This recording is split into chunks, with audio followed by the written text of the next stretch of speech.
Good evening, everyone. Today is Wednesday, November 15th, 2023. I would like to call to order this regularly scheduled meeting of the Board of Commissioners of the Chittenden Solid Waste District. We do have a quorum present, so we can begin to conduct our business this evening. First item on the agenda is the agenda itself. Are there any requests for changes or additions to the agenda? I have one change. And that will be, I believe we have some members of the public and the hauling community here. The second item, or item number 5 on the agenda, is asphalt shingles. And if that's why those folks are present at the meeting out of courtesy for their time, I would like to switch that with item number 4, so that the first, after we do the consent agenda, asphalt shingles, and then the preliminary budget. Any other requests for changes or additions to the agenda? Paul, I'd like to clarify that the board action requested on the preliminary budget is not to approve the budget, but it is to acknowledge receipt of the budget. Thank you very much. And that language is actually in the board packet as a proposed resolution when we get to that item. Thanks for the clarification up front. I am hearing no other requests for changes or additions to the agenda. Therefore, the agenda will be followed as adjusted, as I just explained. Next item on the agenda is public comment period. Members of the public who might wish to address us, now would be a time to do that. Glad to give you the floor for a few minutes. Just either raise your hand. Yep. Mike Casella, please. Yeah, thanks. Just wanted to see about the discussion about the solid waste management fees, and if that was going to be opened up to have more dialogue with haulers and other representatives, you know, before any votes or anything takes place on that. Very good. We'll certainly take note of that when we get to that point. I'm very interested in getting as much information and discussion from all interested parties. So happy to know that you're concerned about that, and give you the opportunity, if you would wish to address the board after the board begins discussing that, that would be fine. Thank you. Sure. Any other members of the public who wish to address the board? Yes, Janine, you have your hand up. Yeah. I just wanted to back up just real quickly in terms of changing the agenda, because I'm not sure that Myers is on the call, and I know we had a time set for them, so I just want to bring that to your attention. I'm here, Jeannie. Oh, okay. I'm great. here. Okay. Yeah. Thanks. Very good. I appreciate that that alert, but again, we'll continue with the agenda as I changed at the beginning of the meeting. Any other comments from the public? Mike Cassell, your hand is still raised, but I'm guessing maybe you just haven't taken it down yet. There it goes. Okay, I think then we're ready to close the public comment period, which I will do now. We're ready to move on to item number 3, which is the consent agenda, consisting of the minutes of the board meeting of October 25th, 2023, our regular program update memos, executive director update, and the regular finance report, including warrants, cash investments, and reserve balances. Just preliminary comments, acknowledging Sarah's email. Or Sarah, did you want to make any preliminary comments about that? Or I just want to acknowledge that I did receive a couple of comments on the minutes asking for some minor corrections. So we will make those minor corrections. One, I think, was a typo. Was a number was inserted where it needn't have been and made things less clear. So we'll remove that number as a fraction. And then there were some suggested word replacements to help clarify some of the content. So we will make those minor changes for the official minutes. Thanks. Rachel, before I get to you, I just add a comment just for newer board members and members of the public who might be present or view this later. We adopted a process of the consent agenda several years ago, which is permitted by Robert's Rules of Orders, to more swiftly take care of routine, wouldn't say controversial items, but regular items that come before the board and to be able to deal with them all at one time. And as Sarah pointed out, if there are minor issues and clarifications, typos, things like that, they can be handled ahead of time without requesting that they be removed from the consent agenda for further discussion and separate action. So again, just so that everybody understands why we go through the consent agenda. If a commissioner has a question or a concern or a disagreement with something that's in the consent agenda, by all means, that can be pulled out for further discussion and then subsequent action as warranted. So Rachel, your hand is up. Yes. Apologies for not sending this ahead, but Bryn, Oakleaf, and myself were present for Winooski for the October meeting, but I don't see our names on the attendee list. Thank you. We'll take note of that, confirm that, and make note in the final official minutes of that meeting. I'm not hearing any requests to pull an item from the consent agenda. So then with your permission, with no objections, we'll accept the consent agenda as presented in the board packet with the corrections that have been noted. We're now ready to move on to item number 5, which is discussion of the asphalt shingles. That appears on page 15 of the board packet, the very last page. And I will turn this over to Sarah to begin the presentation and kick off the discussion. Thank you. You have a memo, as Paul mentioned, on page 15 of the board packet that gives a brief review of the extension that had been requested by Myers about a little over a year ago in August of 2022. The board did agree in August of this year to extend that waiver they have requested, and we agreed and supported that to extend it to the end of December so that staff had time to do a little bit more of our own research on the topics, and we have done that work. So I will turn this to Josh. Do you want to further explain, or do you want Janine to go through any of the additional details? I think since Janine did the legwork, if she's prepared to run us through that, I think she's in a better position than I am. Thank you, Janine. Yeah, so thanks for the introduction, Sarah. As Sarah noted, I did a little bit of research over the past few months on potential markets, mainly in Massachusetts, Connecticut, and Maine, because that's where they exist. And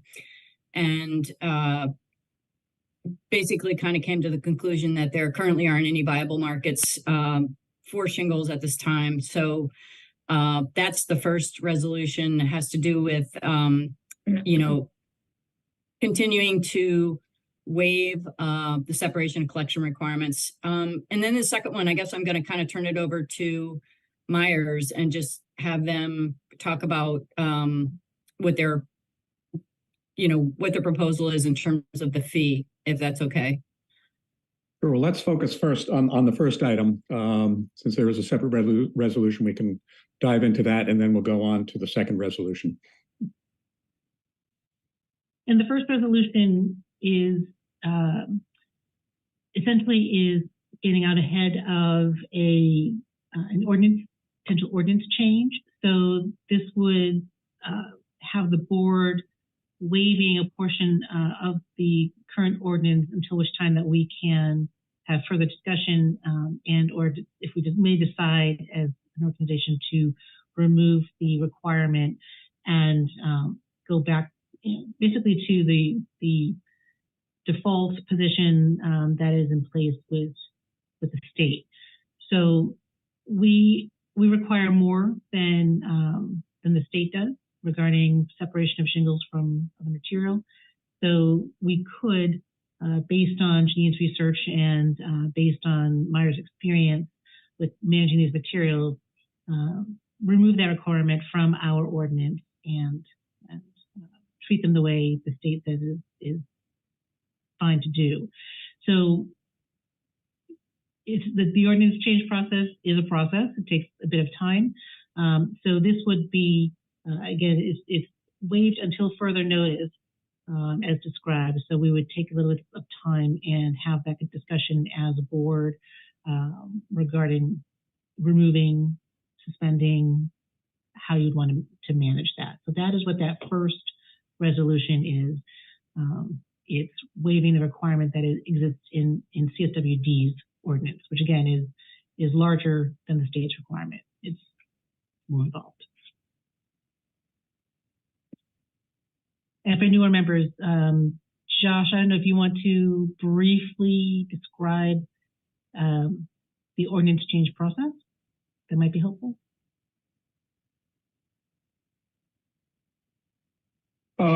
Yeah. If I am dragging it out of the back of my head without reviewing it first, I would say I know it's we bring the proposed changes to a board meeting, and then they get voted on at the second board meeting, and then there is a public review process, and then they are instituted after we receive feedback from that review process. So we basically take the implementation and we work backwards from there, incorporating two board meetings and the public notice period that we have to bank on, and then an appeal period as well. So all in all, I want to say that in total, it's at least 3 months from the date that it gets first brought up at a board meeting. And then before that, there is some time that goes into it as well. So we'd be looking, I think when we were talking about it just recently, we were talking about having some proposed changes potentially as early as the March board meeting to get that process going. So this would happen relatively quickly. And any changes, if they were approved through the process beginning in March, we would aim to have take effect July 1. And Sarah, I'm just gonna go find a brief synopsis and just post it in the chat so people can take a look at that. Great, thank you. I want to ask a clarifying question. I believe most of the board is familiar with this, but for the benefit of some board members, perhaps, and any of the public who might be watching this at a later date, if we waive this or we continue the waiver, the destination of this material, does it go straight into the landfill, or is it repurposed for another usage that is perhaps slightly more benign? Janine or Josh, if you could speak to the likely destination. Sure. Yeah, so I think that's part of the discussion this evening, because there's a couple different situations out there with regard to previous material versus new material. But if we were to, independent of previously stockpiled material, yes, new material would either go for disposal at the landfill, or there is a beneficial use, or some people call it acceptable use determination, where it could be used for other things that occur at the landfill. In our case, it's road building. It's been approved for road building, which helps, but ultimately that does end up as disposal as well. But yeah, it's got a kind of a brief second life, if you will, before it would go for disposal. And I presume, if I could ask a follow-up question, that the operator of the Coventry landfill would probably see that alternate use as somewhat beneficial to the operation, at least in the short run. That's correct. They actually have already approved that material for use as road base, and there is some going up there for that purpose right now. But Myers can probably speak more directly to that. But yeah, that is currently happening. Thanks again. I wanted to just get this out in the open so that we understand that one of the consequences of extending this waiver. Are there other commissioners who'd like to weigh in or ask any questions?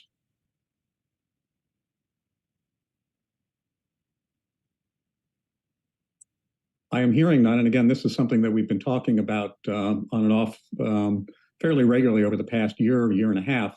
So I'm not surprised that there's not the need for further discussion. I think then we're ready for a motion as printed in the board packet. Be it resolved that the Chittenden Solid Waste District's Board of Commissioners hereby waives until further notice the separation and collection requirements for asphalt shingles as described in the Solid Waste Management Ordinance. So moved, Heinsberg. Wilson.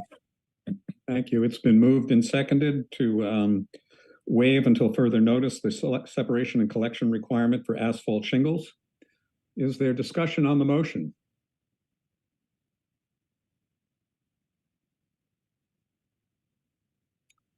Hearing none, I think we're ready for the question. All those in favor of the motion, please say aye. Aye. Aye. Aye. Opposed, say nay. Any abstentions? Please identify yourself. The motion carries. We're now ready to move on to the second item that's in this memo, and that concerns the 25 charging 25% of the solid waste management fee. Again, Sarah or Janine, I don't know if you want to speak up and give any further clarification of this. Or, Sure. or also Myers, after you've talked, if Myers would like to address the board on this. As part of the board's initial action last year, it was not just to waive the separation requirement, but also to waive the solid waste management fee. And part of the rationale presented by Myers Group was that they had been collecting material for quite some time and had not been charging the $27 a ton fee as part of their tip fee because they had been trying to move the material to recycling. So their point was that if they had to then bring the material up to the landfill, at that point, all of that material that had previously been collected and had not had that fee collected on it, they would then essentially be eating that fee and because they did not recover that from their customers. So it was seen as a burden at that time for that stockpiled material, and the board agreed. So the board agreed to waive the solid waste management fee on those materials that they had on site and to waive the fee for a 12-month period. And then again, that was extended through December 31. At the time, staff and I were recommending that we charge 25% of the solid waste management fee, which is allowed in the ordinance on certain materials that can be used for beneficial reuse or beneficial use determination or alternate daily cover. So that is an existing lever that we do have to be able to encourage some of this material to be used in a different manner at the landfill. And that is, again, 25% of the solid waste management fee. So in this case, it's about just under $7 a ton. We are recommending as staff, and I agree with my staff, that we should let the waiver ride until December 31, and then as of January 1, any material collected after that point be assessed the 25% alternate daily cover or beneficial use fee. And I think any questions on that, or Janine or Josh, if you have any additional information you wanted to add, please do.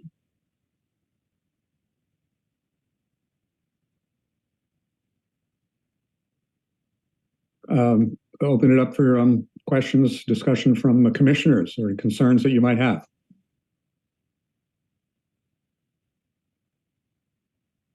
Makes sense to me. Thanks, Alan. And anybody from Myers Group wish to speak up and address the board on this? Yeah, this is Jeff Myers. Yep. I fully disagree with staff. We've been working, I have the only place that is trying to do something with C&D.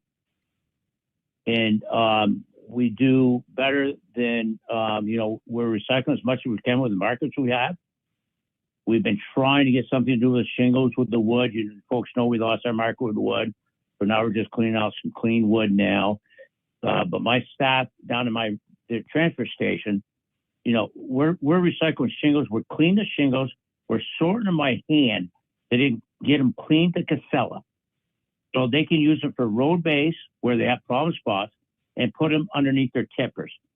When they do that, and Mike can correct me if I'm wrong, When they do that, that saves them from buying aggregate out of the earth. So I'm spending time and money in the C&D center to separate the shingles, get them nice and clean. We're sorting them, we're putting through the process. You know, I'm not just loading them in a trailer and bringing them up to Casella, Coventry. We're processing them. And I don't think I should bear the burden of doing something like that and to have to pay the $7. If we got to keep paying these taxes with this recycled material, it makes no sense for my recycle center to do this. You folks know how much it costs to sort out. We're sorting them by hand down there because we have so much material. So we're trying to do the best we can. And we found a beneficial use for them. That yes, they're going in the landfill, but they're being used for virgin aggregate. So they're not, Casella's not buying stone where they're using these shingles. So it's 100% recycled materials that they're using. So for us to have to pay the tax in district, I think it's totally appalled that we're trying, as Myers is trying to do their best and find all these markets. We're working every day for the market to find them. Nobody else is helping us. And it's disturbing that nobody else helps us find the markets. We're still doing sheetrock. We're doing metal. We're doing more than any other transfer station in the state of Vermont for recycling. And to be charged $6 a ton, that we found a market instead of pulling dirt out of the ground and using it where Casella's got to put stone down and they're putting our shingles down. I should not have to pay the tax. That's appalling. Thanks for your comments, Jack. Leslie, your hand is up, and then Henry will be next. Well, I have a question in general, and I don't know if this should go to Mr. Myers or to Sarah, but if Myers is supplying material to Casella, why aren't those two parties negotiating payment for the supply of those materials? If from Casella's point of view, they would be incurring some cost for buying and using aggregate, and now they have another source, why couldn't those two parties negotiate a purchase deal?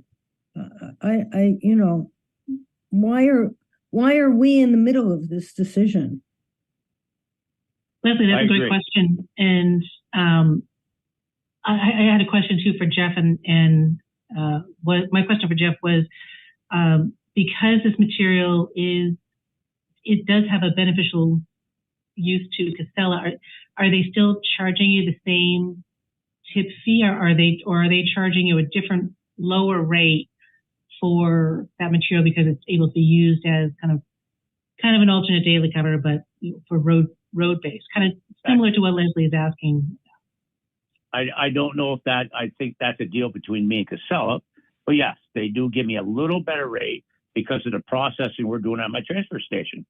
I got 4 guys right now on the floor sorting shingles to clean them up, and then to truck them all the way up there. That it ends up probably being a break even for me, but that's why I built that C&D center. That's why I built it. It's not a moneymaker, you folks know that, but that's why I built it. Trying to do the right thing. I told you folks this before. I'll show you every books I have down there. That place isn't a moneymaker, but that's what I've done. I'm in the construction field too, but that's what we've done. But it doesn't, the deal between me and Casella has nothing to do with CSWD. I'm doing the right thing. We are sorting through shingles to clean them up so Casella can use them for a beneficial use, and just throw them in a hole in a landfill. I should not have to pay CSWD a tip fee. Henry? Yes, I said my video is not working. I think I logged in correctly, but yeah, I sort of take issue with the way this was pictured, that this ends up in the landfill anyway. It's like, well, it's not helping anything. Well, my 2 issues with that is it's permanently replaced other material which isn't in the landfill. So on a permanent basis, there's stuff not going into landfill. And when the road's eventually reworked, okay, who's to say that material is not going to be reused? Okay, so And maybe I need to understand the process better, but this seems to be a 100% savings volume for volume of stuff not going into the landfill and maybe even be reused again. So this So I thought it's painted in a negative light. So if they haul a load of stone in, well, so they haul a load of stone in on the road or underneath their big tippers up there on top of the trash, so the tipper's stable. They don't dig that stone back out. Yeah, we're replacing natural aggregate to help them with their road and their tippers. So they're using our shingles. You know, we're not talking 10 million tons here, but we're doing. Let's forget about the landfill and everything. Myers at their transfer station, recycling center, is doing the best they can to recycle this material. That's the end of the day. We're doing the best we can to recycle this material. We spent a year working with Casella to find a spot to do this with. So we spent a lot of time trying to work this out. When we lost the market because the state of Vermont didn't want to use our shingles anymore. And for 5 years, they used them. And I've spent a lot of money up at that transfer station. So we found a replacement for natural aggregate out of the dirt, out of the ground. We've replaced it. So they don't have to go dig a hole and bring that stuff to the landfill.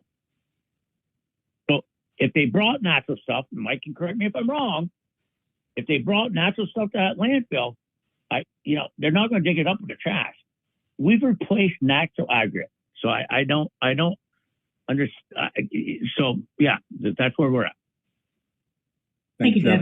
And for clarification for the board, and getting to Henry's question, ultimately, this material does become part of the landfill. It is used as when they say road base, it's an internal pad or an internal road so that the trash trucks can access the working area of the landfill cell without some kind of as Jeff was mentioning, a pad or an area that has some stability for the trucks to tip. They would have no traction. It would be very difficult for them to be stable as they're tipping material into the landfill. So, but eventually, as in every day, this kind of material, especially if it's alternate daily cover, the landfill has to be covered every day. That material may be scraped off of the area, but it will be turned back into the landfill. So all of these materials do become part of the landfill, and I think that's why we acknowledge in the ordinance that materials used for these beneficial use determinations, these alternate daily covers, because they are still buried, there should be some acknowledgement that the material is not actually going out to the market for recycling to be turned into new shingles, or as Jeff said, to be turned into road base. It does become part of the landfill. So that small amount of solid waste management fee, that 25%, is an acknowledgement that the material does actually become landfilled. Leslie, I think you had your hand up. Leslie? Totally wrong thinking. We're replacing natural aggregate ground. We all got recycled material, and I don't want to go into details. We all got recycled materials that is not being used properly, okay? And I don't want to go into details. But we are replacing natural stone out of the ground to be used. I don't care if it goes into Mars. We're replacing natural stone out of the ground, and we're processing it. You guys forced me didn't force me, but I did the C&D center. I'm spending a ton of money in it. I'm doing the best I can with the C&D center, and you guys want 6 something a ton. I think that's totally wrong when we're doing the best we can. It's not. It's beneficial use. There's no other way to look at it. I don't care what your ordinance says. That's the bottom line. We built the C&D center, and we've done everything you guys have asked, and I've been trying my best to find markets for this stuff. We're spending a lot of money trying to find markets, and you want $6 a ton for this stuff. Unbelievable. Well, thank you, Jeff. You're making your case very, very explicitly, very forcefully. I do want to hear from other commissioners. I think we're trying to understand all sides of the issue and ultimately render our decision. But I don't want to. My intent is not to cut you off, but I do also want to get as wide range of discussion here as possible. So I'm going to recognize Leslie. Your hand is up. then Alan, then Ken, and I also see Mike Casella after that. Thanks, Paul. I think we all understand why, at least I understand why Myers is objecting to this proposal. But I don't feel that I got an answer to my question as to why he cannot get some kind of monetary compensation from Casella, and why those conversations ever happened, and if so, what was the outcome?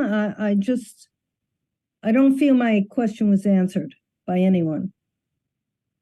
Well, I'm going to step in here and say I think Jeff did answer that by saying that's, he has a private business relationship between Myers and Casella, and he's not feeling the need to share the details of that relationship to this board, which I think is his right not to do. I think he acknowledged that there's some consideration that he gets, but. Well, it wasn't clear if whatever that, to me at least, it was not clear to me that whatever their commercial relationship covered this specific issue. And so if it were the case that Myers is getting compensated for delivering this material, then there might be a zero net cost to them for the $7 a ton. But clearly, Mr. Myers thinks there is a positive cost to him. So, Paul, I am not. I understand we should not be, and I'm not interested in being privy to their private deals or business relationships. But I am not getting compensated. I'll tell you that right now. Okay, so there's the answer. Okay. And so, okay. Very good. Now, Alan, you're up next. Morning, Jeff. How are you doing, bud? Good. As with any other item, I mean, why is not the cost of this item traveled back to the roofing contractors that are delivering it to you as a cost of your doing business? Because I have four guys, Alan, hand sorting the material on the floor. No, but I'm just saying, why isn't the $6 a ton charged additional to whatever else you're charging for the disposal at your C&D center? Alan, I still get back to, I think we're talking two different things. I'm working to recycle this material. The roofers could care less.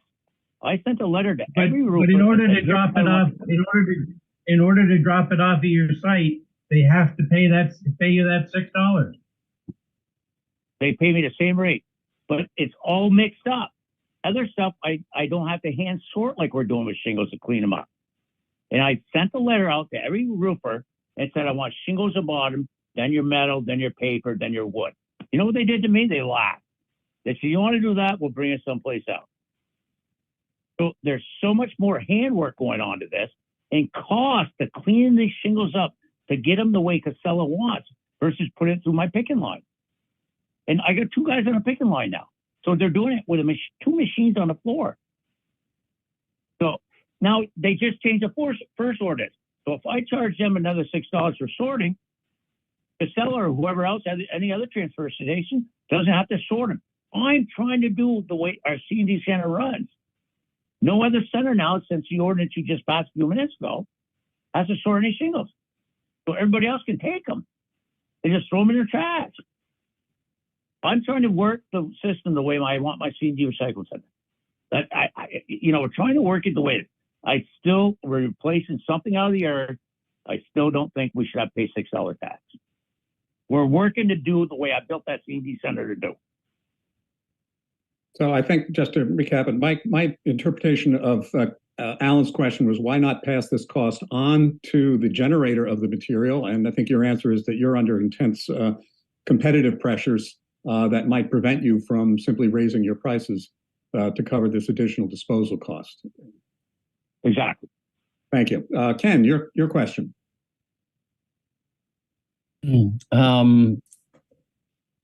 I feel like that I can't quite understand the full picture, though I feel sympathetic to what Jeff is saying.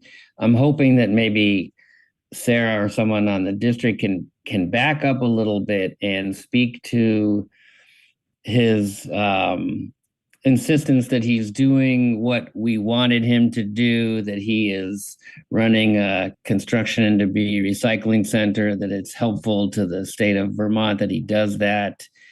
And what if he wasn't doing that because it's too expensive for him to do that? What would happen?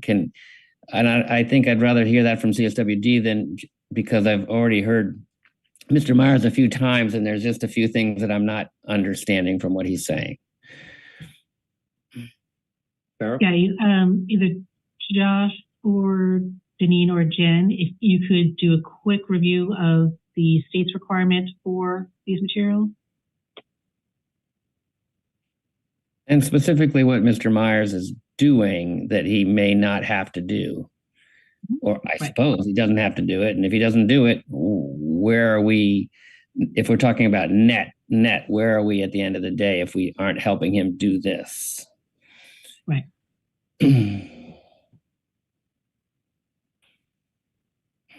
Josh or Jen, if you could speak to the state's requirements for shingles. Happy to, Josh, if you don't want to.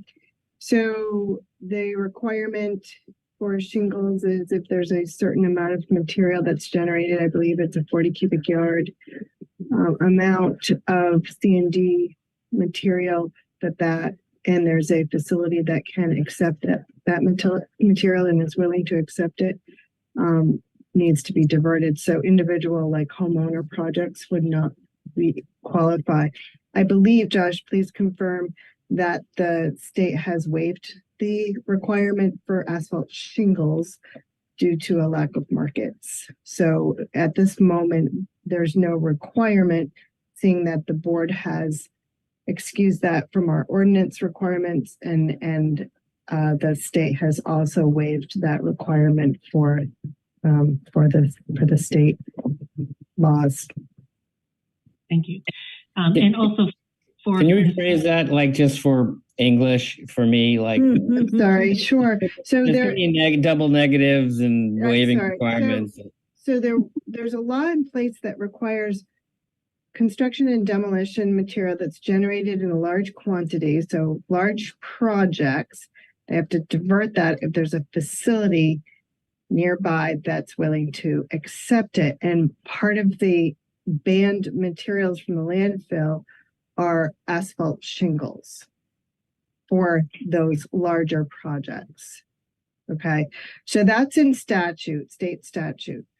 The state has recently waived the requirement to divert, to keep the asphalt shingles out of the landfill because they understand there are little options for markets to bring those asphalt shingles. So currently, there is no requirement at the state level to divert asphalt shingles from the landfill. And currently, CSWD does not have that requirement, is not requiring that either. So asphalt shingles can go to the landfill currently. And the reason that our requirement in our ordinance was stronger than the state's was at the request of Myers 10, 12 years ago, in order to help to basically create a market, to build the market, so that Jeff could get the recycling center off the ground and get enough material to be able to test that theory. And as he mentioned, the state had been using the material for their purposes. And recently, in the past 2 years, I think it was maybe even 3, but definitely the last 2 years, the state stopped using that recycled shingle material in their projects. So that, as he mentioned, removed his, I think probably his sole customer, but certainly his largest customer for that material was suddenly gone from the mix. And that's where he was struggling with our ordinance because it remained in place that in Chittenden County, you had to do this. And, you know, he's right. He's the only facility of this kind in the state doing this work. So again, the state acknowledged that there is a lack of market. What you have just passed also is an acknowledgement of a lack of market. So I think what Jeff is possibly pitching is that he continued to try to not just dispose the material in the landfill, but to try to get it to a second life. And the rationale for even having a 25% reduction or option for the board to consider in the ordinance is in acknowledgement of these kinds of materials that can be used at the landfill as that one last use before eventually being disposed. I think, Paul, that gets at your question. Paul Stabler, does our ordinance allow for the waiver? It does allow the board to waive, and it allows the board to apply a 25% reduction to the solid waste management fee to materials to be used for alternate daily cover or alternate uses. So yes, you do have the authority to do that.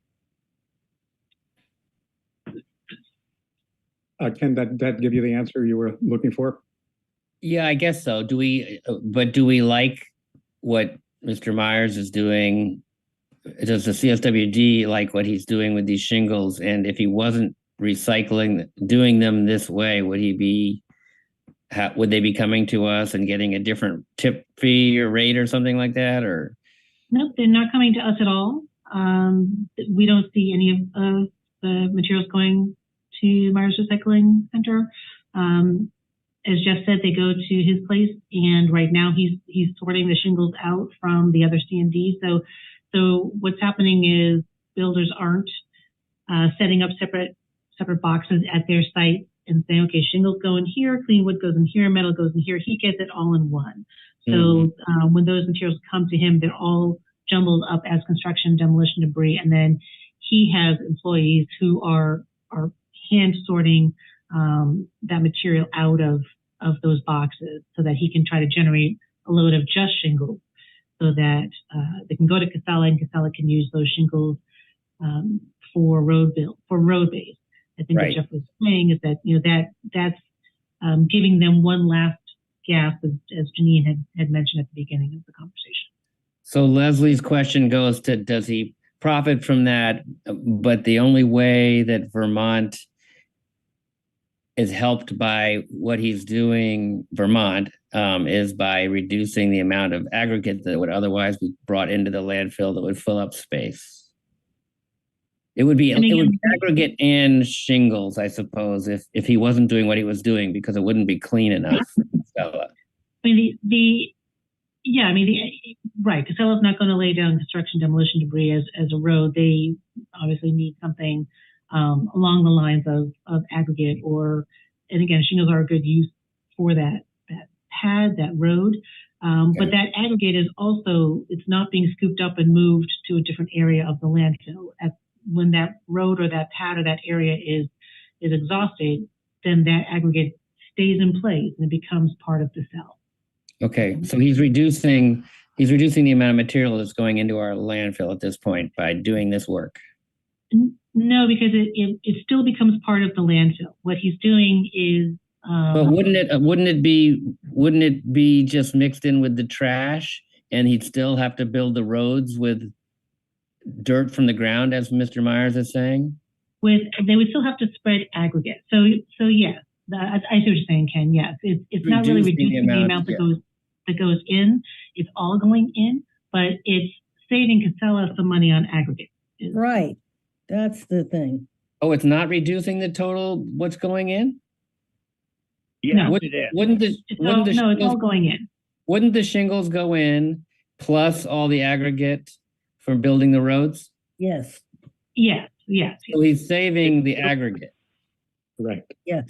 That's right. That's what I heard. That's why I'm asking the questions, because I'm trying to figure out the net, whose net are we talking about, Absolutely, it's reduced. I don't mean to butt in, but absolutely is reducing what's going in for the road.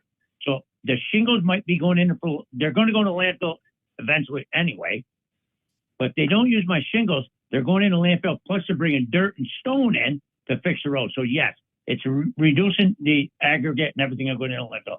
Absolutely. Thank you for clarifying that. Mike, your hand is up, and Leslie. Yeah, hi.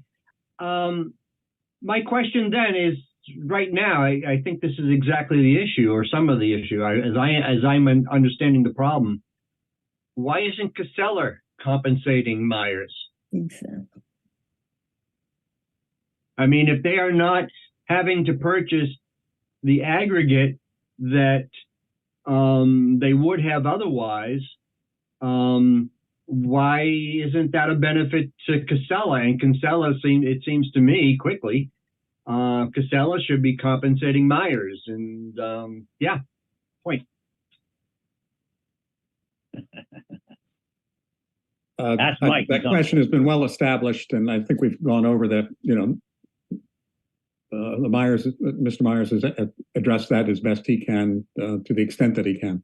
I'm sorry. Then I apologize if I missed something. I've been in and out of No, it.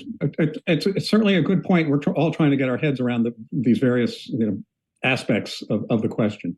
Okay. Hey, Leslie. Chairman. Yes. Chairman, could I ask you a question? Yeah, please go ahead. This is Jeff again. Yeah. What I want to know what changed from a year ago to today when you guys waived the fee a year ago, and now all of a sudden you want $6 a ton. What has changed in a year? Then you want $6 a ton now, or $6.70, whatever. I don't know, small change, but and one of the commissioners asked a little while ago, monetary. What are we talking about here? We're not talking millions of dollars here. It's the principle of the matter right now. If at the end of the year, if we're talking $15,000, we ain't talking nothing to CSWD. It's the principle what I built this building for. $15,000, as we all know. The CSWD don't care, but it's not millions of dollars. It's the principle of why I built this building. I want everybody to know that. The $15,000 at the end of the year is probably what CSW will get. It's the principle of what I'm doing this for. So the question again was, why are we asking? I think Sarah's going to answer in a second, but my recollection is, correct me if I'm wrong, is that actually the last time this came up, staff recommended that we charge, I believe, this 25%, and the board decided no. So it's been a longstanding recommendation of staff, I believe, that there should be some fee attached to this material. But Sarah, I'll give you a chance. Right. It's an acknowledgement of following the ordinance that basically places this in the same category as alternate daily cover. So we already have in the ordinance provisions for other materials that are used in a similar fashion to be treated as such and to be charged 25% of the solid waste management fee. So it's the same. It's the same as if we're talking about other material that would be used in that manner. Leslie, a follow-up question from you, and then Josh wanted to weigh in. Okay. The way I'm hearing this, we have an independent operator, Myers, who's trying to increase recycling and reuse of materials that would otherwise be landfilled. That entails an additional cost to him for doing the hand sorting. And he is not being compensated for that in any way. Prior to this, he was being compensated when he could sell the materials to the state. That has gone away. Now we, the district, are proposing to impose an additional cost on that activity. So a question that is in my mind is, why? Just because it's in the ordinance is not a reason, since we already have been waiving it. And we know how it's being used, it's saving Casella money. Maybe that ultimately saves us money in terms of use of the landfill and fees associated with that. So I'm not understanding this proposal from staff. I'm not understanding its benefit or its rationale, and it's just not making sense to me. So I'd like to get a better argument than, well, it's in the ordinance. Sarah, can I answer the question as to why last year the board decided not to charge? Would that be helpful? Mm-hmm. So last year when we did propose the 25% fee, because that's the precedent that had been set, we wanted to be consistent on that. I'm not sure which board member it was, but someone brought up the reality that, you know, that there was a stockpile amount of material at Myers for that Jeff had not collected the solid waste management fee on because it was being collected for recycling. The market went away, and so that material was there, and no longer could he recoup that cost, for lack of a better term. So that argument was pitched by a board member, and that's what led to the decision that there would be no fee charged on that material. And I believe, Jeff, and you can correct me, but I think the amount of material that you guys, well, it's a question I have, the 570 tons that has gone to Casella already is from that initial stockpile material, correct? Correct. Right. So, and there's still a significant amount of that material left. I don't, can you guess how much? I've heard this 5,000 tons. Excuse me? No, I don't think there's that much, but there, I can't help you with that. Dave's on vacation. I can't help you with that number. Okay. But, so, you know, yeah, so I just wanted to clarify, that's why there was no fee charged initially when we came forward, was because I think the board felt overall that was a fair decision to allow Jeff to get rid of that material that he had collected with no fee attached because he was, you know, going to recycle it, and that was his intent, and there wasn't anything you know, nefarious about that. It was just that the markets had dried up, and so we recognized that and wanted to give him that opportunity to get rid of that material without any fee attached. So I just think it's important to kind of understand there is some of that material left. I don't know how much, but I think we need to understand how much, and then also talk about maybe differentiate the new material that's currently coming in.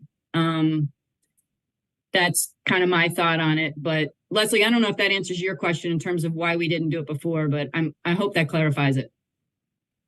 Yeah, it does, but it doesn't clarify why, you know, just saying, well, you know, he got rid of the stockpile. He's got ongoing costs, and he's trying to,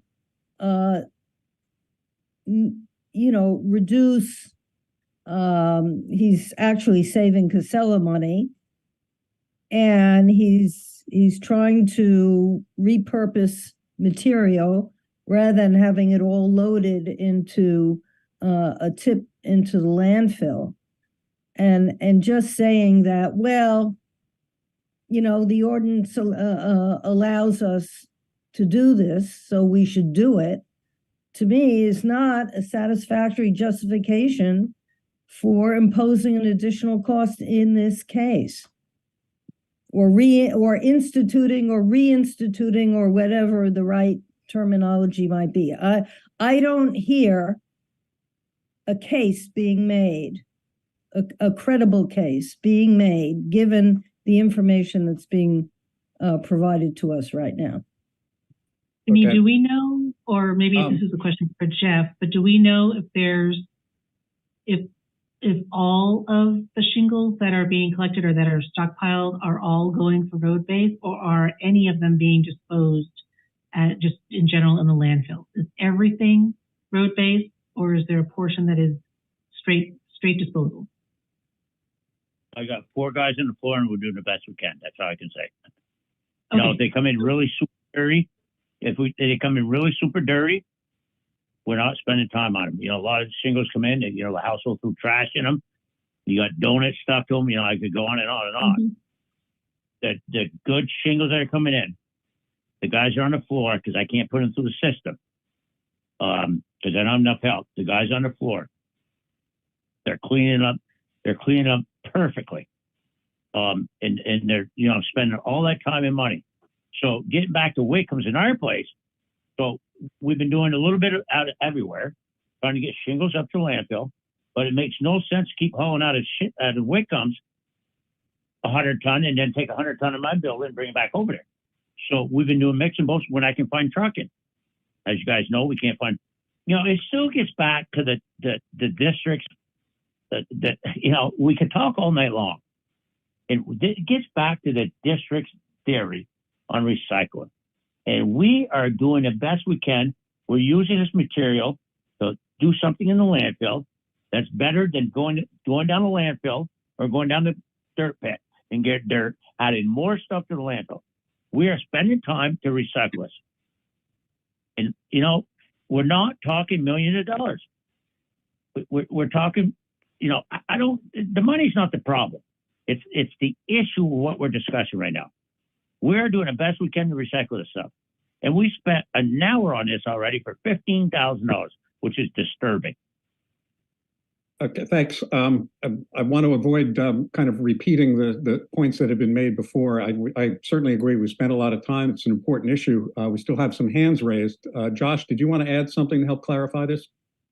I just wanted to reiterate a couple points that were made, mostly regarding, you know, it wasn't an arbitrary decision to request the 25%. It's based on precedent on similar materials that have been used as beneficial reuse projects within active landfill cells previously. You know, we do have the historical documents from when boards had voted on that previously. So it's certainly not an arbitrary number. And the 25%, I believe in the past had been chosen to acknowledge that it was reducing 75% of the solid waste management fee, to acknowledge that it was replacing virgin material, but also remaining 25% as a nod to the fact that it was going to remain buried in a landfill for its life. So there's inherently some difference between recycling outside of an active cell of a landfill and within an active cell of a landfill. And so I don't disagree that the use in a landfill for beneficial reuse projects is not better than the alternative of just going for landfill. But I think there still needs to be at least some acknowledgement that at the end of the day, it's being covered over and buried. And I think that's the historic precedent that has been set, and that's the reason we requested that a year ago. And it's the reason that now that the year plus a couple months is up, we are asking for the same number as before. So I just wanted to provide that further context. Thank you, Josh. I'm sorry, go ahead. If the material were being directly landfilled, it would get charged $27 a ton. So the $6 is a significant savings and discount off of the material as, you know, if it were to be straight disposed. And so that discount, I think, is reflected and can be kind of a credit to the work that it entails to separate the material out. And because not all of the material coming in is being separated or could be used for road base, we know that some is being disposed. And CSW, and again, it's not the money. You know, I agree with you, Jeff. It's you know, in the grand scheme of things, it's not a lot of money for CSWD, and that's not the point. The point is to acknowledge that this is material that otherwise would be disposed at $27 a ton, but by having this other designation, it does deserve and should be afforded the reduction in fee in accordance with the ordinance. Thanks, Sarah. Liz, your hand has been up for a while. I also noticed that Mike Casella's hand has been up, and he might have something they'd like to add. Leslie, you've been able to ask a number of questions. So the order I'd like to go here is Liz, then Mike, then you, Leslie. Okay, thanks. I guess I'm thinking about this from a philosophical idea, the whole idea of reducing what is going in the landfill. I get that these shingles and other construction waste is going in there, and it seems like now anybody can just randomly throw stuff in and no one's, it's now law, or it's now the precedent. We're allowed to just throw it in there because there's no other place. I guess I'm agreeing with Leslie and the whole idea of like Myers seems to me being penalized for doing extra work to try and create a product that can then thereby be used in the landfill. Even if it is ending up in the landfill, ultimately there's that step. So I guess I'm kind of thinking like, I'm sort of, I get that there needs to be an acknowledgement. Maybe it isn't about the money, but the principle of it is, it's disturbing, I guess. That's all I'll say. Sarah, did you want to respond at all to that, or you're good for the? No, I'm fine for now. Okay. Again, I appreciate hearing from the hauling community. I think it's an important voice to hear. So, Mike, if your hand had been up, if you had anything to the point you'd like to add, please. Yeah, absolutely. So we definitely do use the shingles, and we do not try to use any virgin materials, but depending on road conditions, weather, other factors, right, we're always having to at some point use virgin aggregate or other things to build and stabilize roads because of safety of the roads getting in and out with really heavy trucks. So we're always looking at that, and we're always trying to find creative sources, and have always paid the fee, the 25% fee to deal with that. I think this is a little different situation with what Jeff has going on. I mean, we do sort out shingles at our facility as well, but we don't want to go to the level of sorting that Jeff goes to, where, one of the big things for us is nails, right? If you're building roads, you can't have nails in those shingles. I don't mind the donut, even though that should go to the compost facility. If it gets in there, it's not going to be an issue. So for me, it kind of more looking at holistically, we are replacing material, but part of that construction cost, that's all built into the economics of a landfill and of like what we need to charge to bring material in. So, but we do sort our shingles and bring them to Jeff. I think the other piece for me is once you pull this away, or if Jeff wasn't doing that, you're going to have end markets. Like when the end markets come back, how do you get that stream back out from public perception?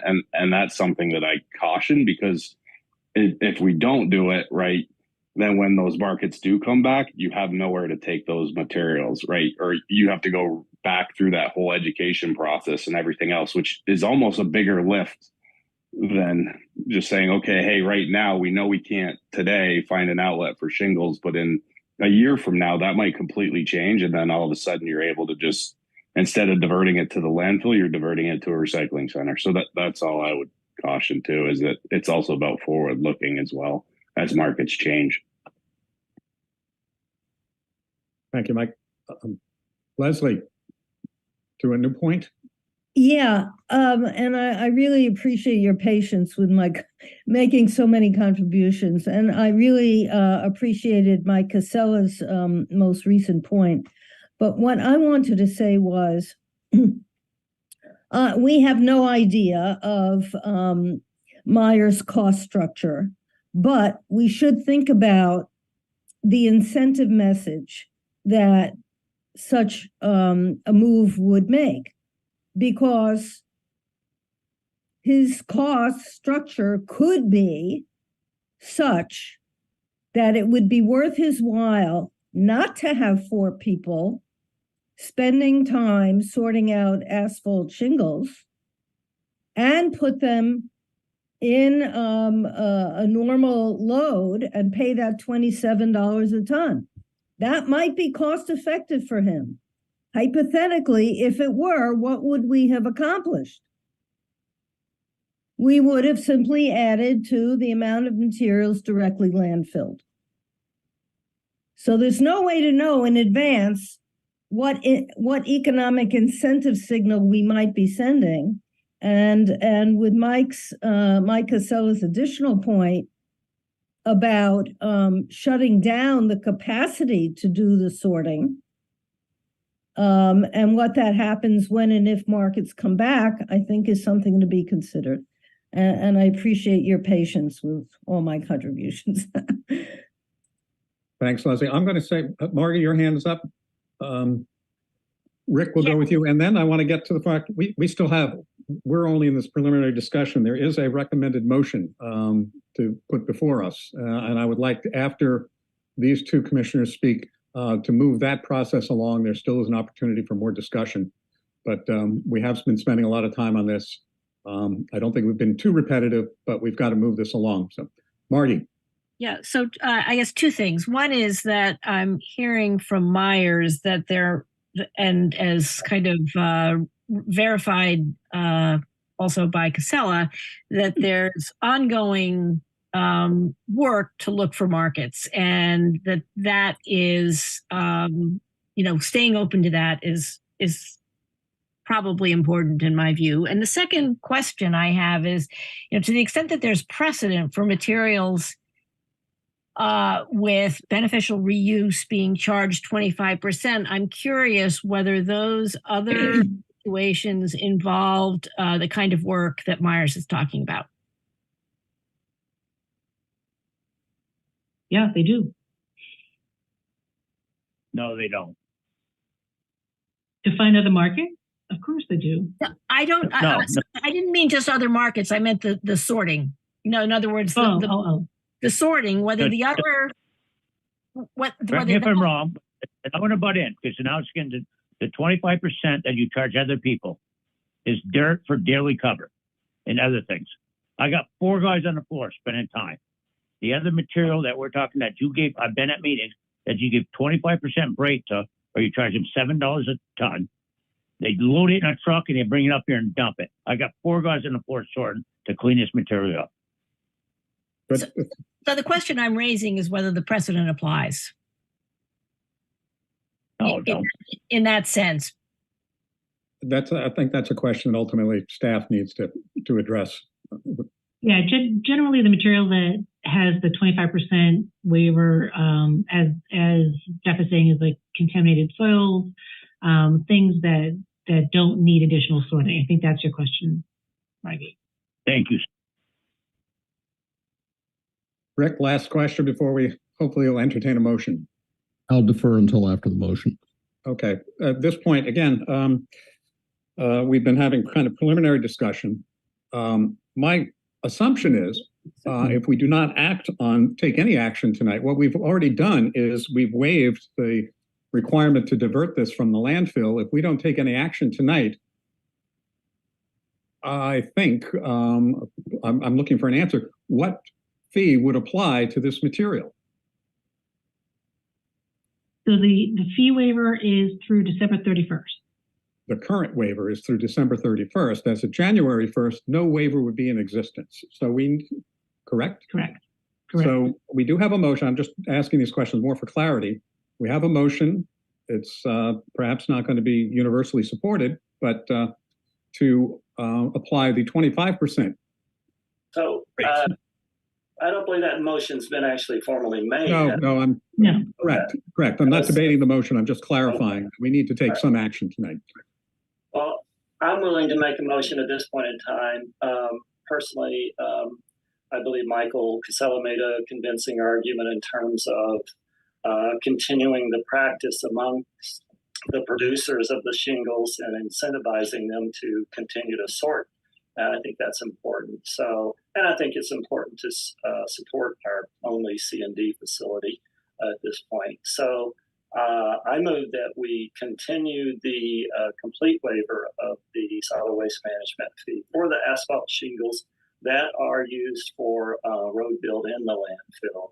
And that further we direct staff to investigate this and come back with time period in which we should revisit this. I'm not saying I would put like a year or two, but I don't want to make this onerous. So I'd like to get a recommendation from staff once they look at it. I'm assuming conditions will change. And so, again, my motion is to waive the fee completely as it has been, and that the staff would come back to us at a later date and recommend a time frame in which we would revisit this again. Second, Paul, Sherlock. I'm sorry, I went. Been moved and seconded. Paul. Paul, are you asking, or are you recommending that the waiver be applied to shingles that are sent to the landfill for road building, or all shingles? Just for the road building. Okay. So the motion has been made and seconded, and my understanding in plain language is to waive the solid waste management fee for shingle material that is destined to go to the landfill for use in road building. Shingle material that winds up in the landfill would not be subject to this motion. Right.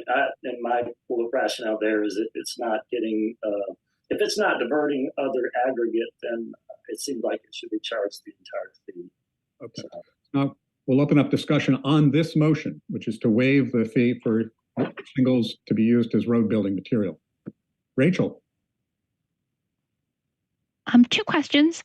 Is there an end date built into this motion? You know, is it going to be December of 2024? I think part of the motion was kind of to get more information about what that end date would be, but I was hesitate to vote on this and have it be in perpetuity as part of this motion. My second question is, I guess, and ask for more information. I don't know if staff has this available, but when we do come back to this for discussion, I would really like to see what that market forecast looks like. We're kind of kicking the road down, saying we have this current capability to do this sorting and we want to support our C&D facility.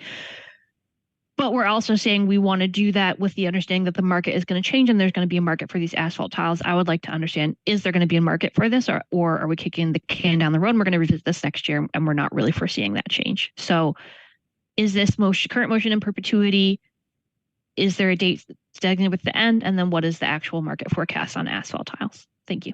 Rachel, do you have a friendly amendment to Paul's motion, which would get at your I'm too new to being on the Board of Commissioners to have that skill set, but if somebody else wants to weigh in. Okay. Well, you made the motion. Paul Stabler, do you? Yeah, I mean, I'd be amenable to an amendment as to an actual date for staff to come back to us. That's fine. I wasn't sure. I get the feeling that there's not much going to change in a year's time. And so I was looking to staff to come back to us at a later date and say, okay, we're going to revisit this, you know, in 2 years or 3 years or something. But well, I do want to make one thing clear, and part of the difficulty of all of this is, and we've talked about this particular point with A&R several times, is, you know, really what is the definition of no market?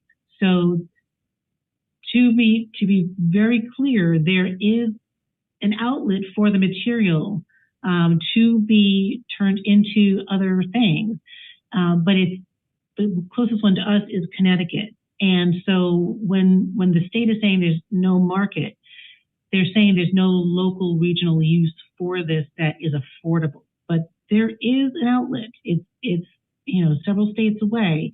It is expensive. We contacted them for our load of materials of shingles that we had segregated to see how much it would cost for us to ship a load down to Connecticut, and it's expensive. It was well over $120 a ton. But just so that the board is aware, it's not that there's zero market. There is a market. It's very expensive. So I just wanted you to kind of have that additional piece of information. Paul, to your question, and Rachel, is it likely to change in a year? Doubtful. Markets do not develop overnight. They can go away overnight, but they don't develop overnight. I think it does make sense for us to if we're going to extend the waiver, that we not do it for longer than a year, that it not be in perpetuity. I would recommend, Rachel, that you do ask if Paul would be agreeable to a friendly amendment to the motion to add an expiration date, which then the board can extend again. But that would be how I would address it. And then, again, we can continue to be touching base with Myers and saying, okay, Jeff, Ryan, Dave, what are you doing to develop local markets? What have you found for any developing markets? And over the course of the year, next year, bring an update to you. I would recommend in 6 months so that we don't get to a point next November and we're saying, oh no, it's an emergency again, but that would give you an update halfway through the extension to kind of give a sense for what we're seeing or what we're not seeing. And I would consider expiration date of that waiver of December 31st of 2024 to be, that's fine. And Rachel, if you're okay with that, I would consider that a friendly amendment. And I would just point out that, the CO2 that would be spewed into the atmosphere to ship that all the way down there, you got to consider that. We have the same problem with glass. So yeah, there are places we could ship it, but it's all in all, it's a bad idea. So anyway, sorry. So we have a friendly, the maker of the motion has agreed to put an expiration date of 12 months or December 31st, 2024. I don't recall who seconded. I want to make sure that we still have a second for that motion. That was you, Ken? Yeah. Okay.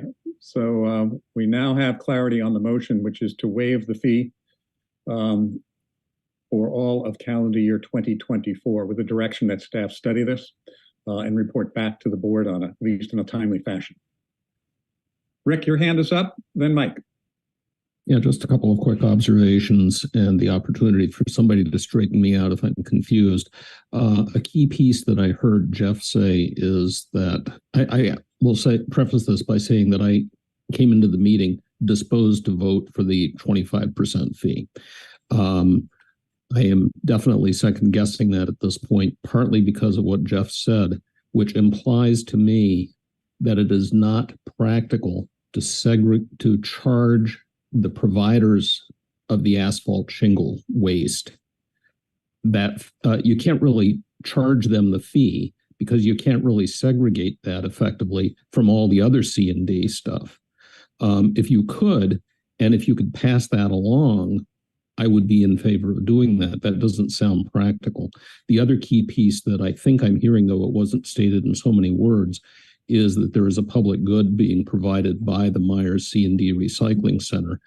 And for the total amount of money that we're talking about here, and given that this feels like it would be a pretty circumscribed precedent that we're setting by continuing to waive, I think it's a gesture of goodwill and in the public interest to support the continuation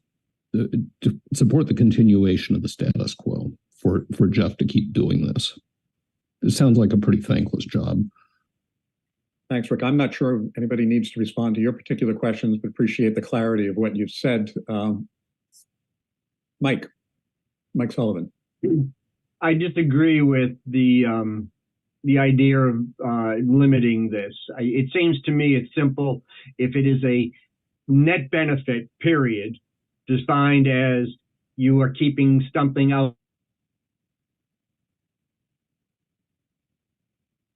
of the landfill that you wouldn't otherwise have put in, why would you make this a situation? If it makes it beneficial now, even if you develop new markets or whatever, the amount that would be moved through this process or through this discount would seem to me to be just a natural benefit that whether it's shingles or whatever, anything that you use that is used within the system to keep more out of the landfill than otherwise would seem just a simple thing, and that ought to be an easy way of making a rule of thumb. But I will not propose an amendment to the amendment to the amendment.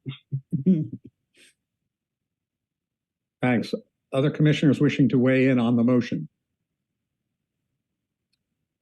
And I think then just to be clear, I could only paraphrase it, but I don't know if you, Sarah, or Amy would be able to just kind of restate the motion. I can take a stab. I just want to make sure we all understand what it is we're voting on, which I guess I can say, which is to not charge the solid waste management fee for shingles that are used for alternative route use, primarily road building or specifically road building. And that through December 31, 2024. Through December 31, 2024, and that staff is directed to continue to study this issue and report back to the board in a timely fashion. Well done, Paul. Thank you. So we're clear on what the motion is. Paul did say road build. He didn't say alternative daily cover. So I don't know if I think it's the road build and road build. Any further discussion on the motion? All those in favor of the motion, please raise your hand and say aye. Aye. Aye. Aye. Aye. Opposed, raise your hand and say nay. Any abstentions? The motion carries. I just want to follow this up and express deep appreciation to Myers for doing this. I think the board recognizes that you're pursuing a great public good, and we do appreciate it. It's a hard issue, a lot of principles to discuss and get our heads around, wrap our heads around, but we really do appreciate the work that you're doing. I also want to express appreciation to staff. You've done a lot of work thinking through this issue. Sometimes board doesn't totally agree with you, and this is one of those instances, but I think we all still have the same goal in mind, which is to manage our waste the best we possibly can. So thank you all very much. Thank you very much. Thank you for your time. Yep. I think we're now ready to move on to item number 4, which is the FY25 preliminary budget, which appears on page 12 of the meeting packet. Again, just by way of preamble, as Sarah had mentioned in her cover memo, this is really the first step in the budgeting process. We acknowledge receipt of this very preliminary budget. The numbers inside the budget are going to change.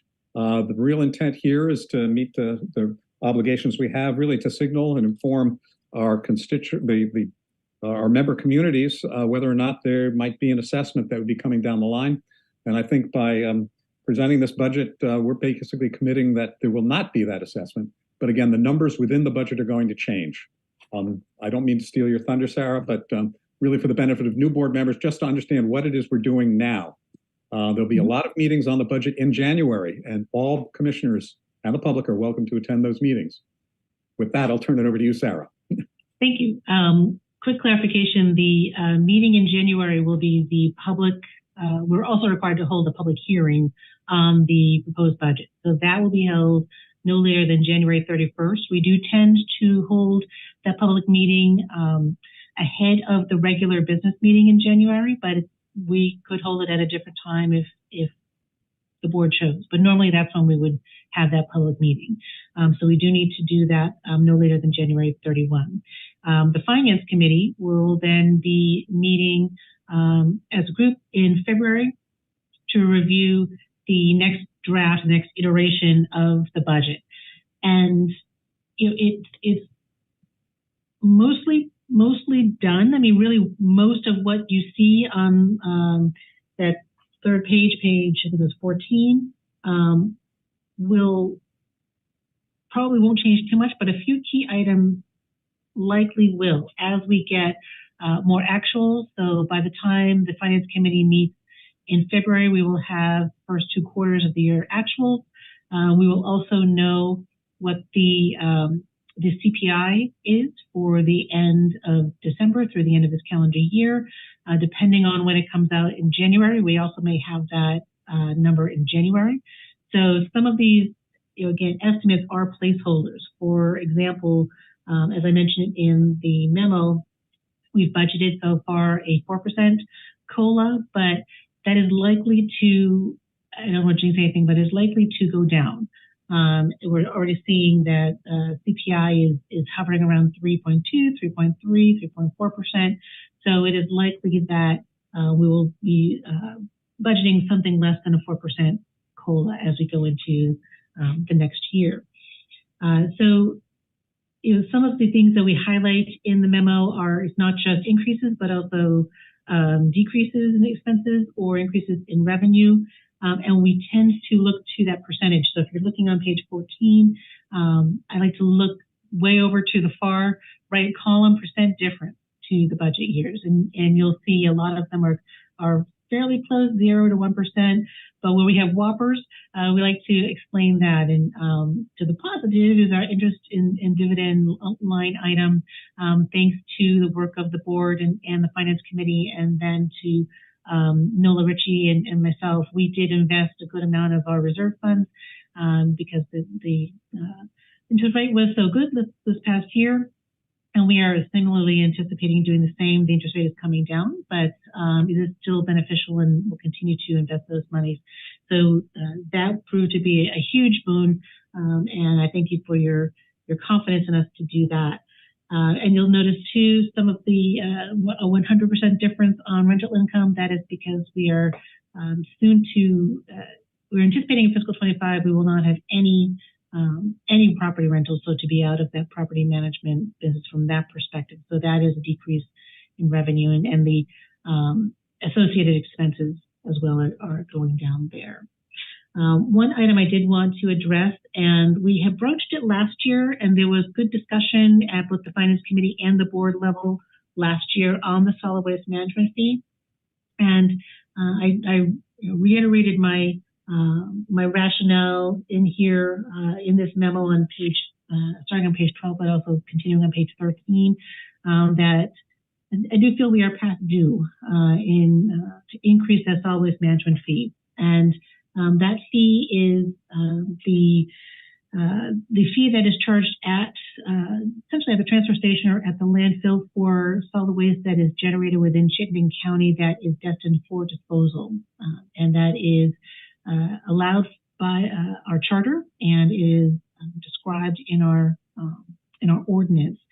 And it has remained at $27 per ton for the past 10 years. And there's been a lot of discussion about, we've kind of been proud of the fact that number hasn't gone up. And yet over the past 3 years in particular, we've seen our costs across the board increasing in double digits. We can manage that to a degree. One of the areas where we do need additional help in generating some revenue, and this is where a lot of that interest revenue is going to, is in our reserves, and in particular in the closed landfill reserve. We had a conversation about that, I believe it was last month or the month before, that we're nearing the end of our 30-year closure period, and we are not at all at the end of our time where we have to actively work on and monitor and manage the closed landfill that we are responsible for here in Williston. So we simply don't have any source of revenue generally when you build up that closed landfill reserve through tip fees. A portion of the tip fee revenue that you generate through disposal is set into a reserve fund specifically for the closure. Any landfill manager will tell you that those closure reserves can never, ever be enough because you simply do not know what may happen down the road, particularly in the last years, as we are experiencing and as the entire country is set to experience. The unknown related to how to manage leachate for PFAS, we won't know. No, I have to stay on this. We won't know exactly what the costs will be, and we do know that our reserve will not cover the anticipated cost. So part of the recommendation for raising the solid waste management fee now is to be able to continue to augment that reserve. And so, it isn't that we're needing solid waste management fee revenue to manage general administration or programming. We're really looking at it for the reserves, specifically that closed landfill reserve. And so we haven't had to raise that fee in 10 years. I have gotten comments from some select boards and councils wondering why we don't just raise it a little bit each year. We heard from Alan last month that, when we did raise it 10 years ago, the haulers appreciated having that fee go in kind of a one shot versus a little bit each year. Other solid waste management districts do manage their fees as part of their annual budget, and they use various indices. I've indicated two that we could use, both the CPI, the Northeast Urban CPI Index, and the Garbage and Trash Index are two that we could use. And just because if we do make this change, and it would be an ordinance change, because right now the fee itself is set in ordinance, we would still have multiple opportunities for the hauling community, for the public to weigh in, such as is being evidenced this evening. This is just the first meeting for the fiscal 25 budget, and we have members of the hauling community here to express their opinion. Throughout the budget process, there would be a minimum of 3 additional meetings, so there'd be 4 total meetings, opportunities for the public to weigh in on any of the impacts of the budget. So I do believe that there's ample opportunity for comment and consideration by the board for concerns from the public. So that kind of gets into a little bit of the discussion pieces. So I will kind of back up and ask if there are questions that I could answer for now on the proposed budget. It is, as written, extremely tight.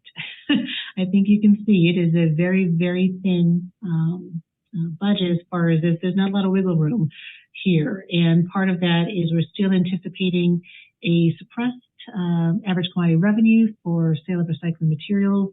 The markets are stabilizing, but they are not anywhere close to where they were a few years ago or what we have budgeted in this year.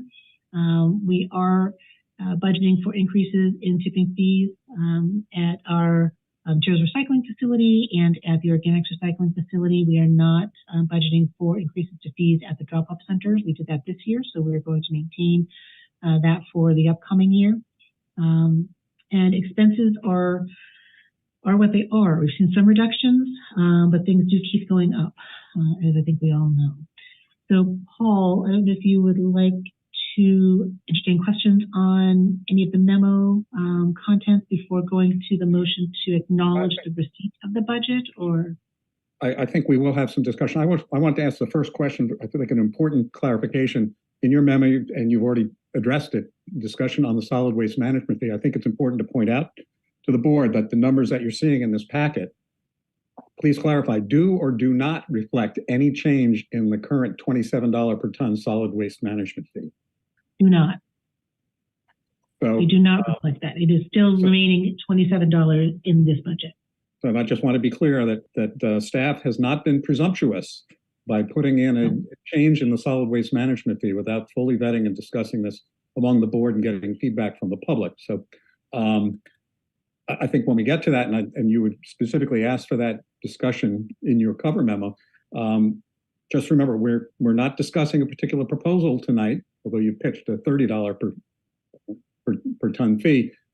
We really want to focus on the more principled aspects of this and the history of the solid waste management fee. That's just like to get that out on the table. With that, open it up for questions, comments from commissioners. I know Mike Casella is here as well, has an interest in that solid waste management fee, but I do want to give first crack at the discussion to commissioners, but we will not lose sight of you, Mike Casella, if you'd like to join in a little bit later in the conversation. Paul Stabler. I just want to make a quick point. The Finance Committee this coming year, this coming budget, we're going to, as we used to have a series of meetings in the evenings. This coming year, we've decided at staff's recommendation, we're going to have an all-day meeting wherein we'll have all the different departments come in and present and their proposal. I do anticipate there'll probably be some follow-up needed after that, and we may have a shorter Finance Committee meeting after that. But that is, and of course that meeting is open to all board members as well as to the public. So we welcome anyone who would want to attend there and give input.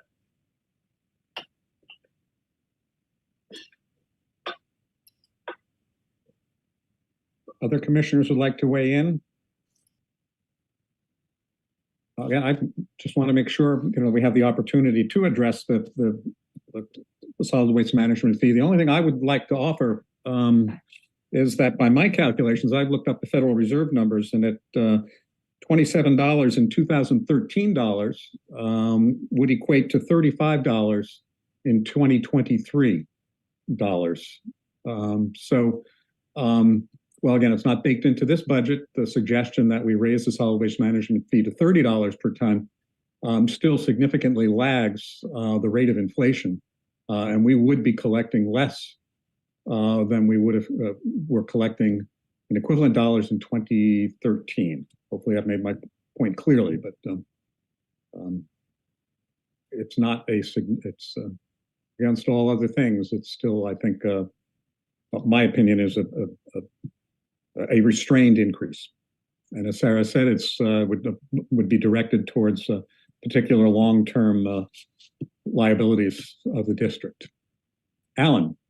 Yeah, well, when we set that, though, we set it for a 3 to 4 year future. So you gotta, when you start looking at it, you need to look at it with respect to either the 3rd or 4th year or something, and go from there, Paul, because it we knew that it wouldn't be as high, I don't believe.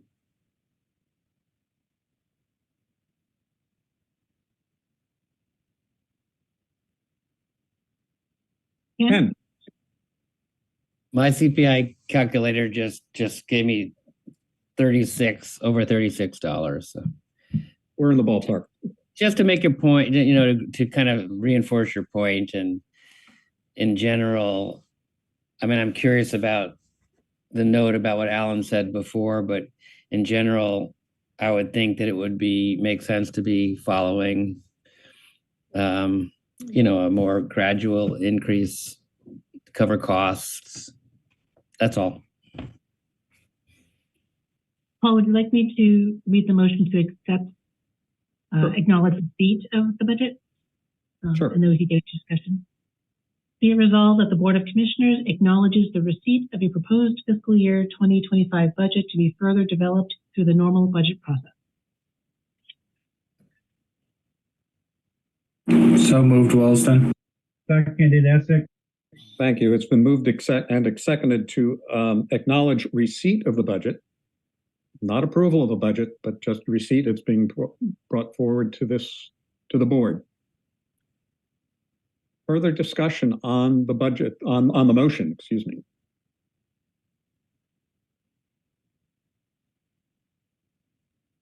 I'm hearing none. I'm seeing none. I think we're then ready for the question. All those in favor of the motion, please say aye. Aye. Aye. Aye. Opposed, say nay. Any abstentions? The motion carries. We've acknowledged receipt of the budget, and let the work begin. Actually, it's the board's part of the work. As Sarah had said, there's been an awful lot of work already done by staff on this, and so want to acknowledge that and not imply that you're just getting the ball rolling now. Thank you.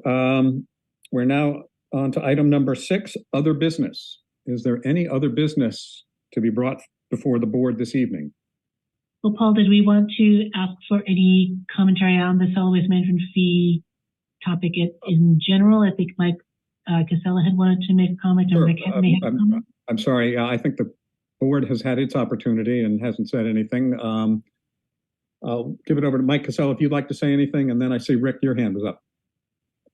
Yeah, no, absolutely. I just wanted to, I mean, I think it's definitely commendable what you guys have built, and just looking at the budget being in the black, I don't think you should compare yourself to the federal government right now. So I I would say that if we were going off those numbers, the federal government would have to raise the district fee quite a bit more to cover some of those costs to get back where you guys are. I think you've done a nice job and built some really great infrastructure. So I'm not a guy that likes fees. Obviously, we have them in our business as well, and sometimes they're things that you can't avoid, and I understand that. I would just ask the board to really look at like what's the money going to go to, and if there's ways to earmark it, if we're going to put more burden on Vermonters, like how do we look at that and how do we do it right, and not just to build more money in reserves and other things like that. That's just, and I'd be happy to participate in any meetings that you guys have, because I do think there's a lot of great things that this organization does. And, is there other things that we can pull out of the stream? If we're going to use that money for that, that's great. I mean, or stabilizing a fund for the landfill closure, I understand how costly that could be. So I do get those needs. Appreciate your comments. Rick? Yeah, forgive me if I missed something or I'm misremembering. Did we act on the consent agenda? Do we, in fact, approve the consent agenda? I don't remember doing it. I declared there were no objections, no requests to pull anything out, and we accepted the consent agenda as presented with the clarifications that had been pointed out beforehand and during the meeting. So we're good on that. Thank you. My apologies. No problem. Thank you. So again, we're on item number 6, other business. Any other business? Motion to adjourn. Elevator going to be fixed, Sarah? When's the Sorry, Alan, elevator going to be fixed? I'm sorry, I missed the question. Alan, When's the elevator going to be fixed? Oh, the elevator. The elevator is fixed this week. Is fixed. Okay, so it is fixed as of late today. The company just came today.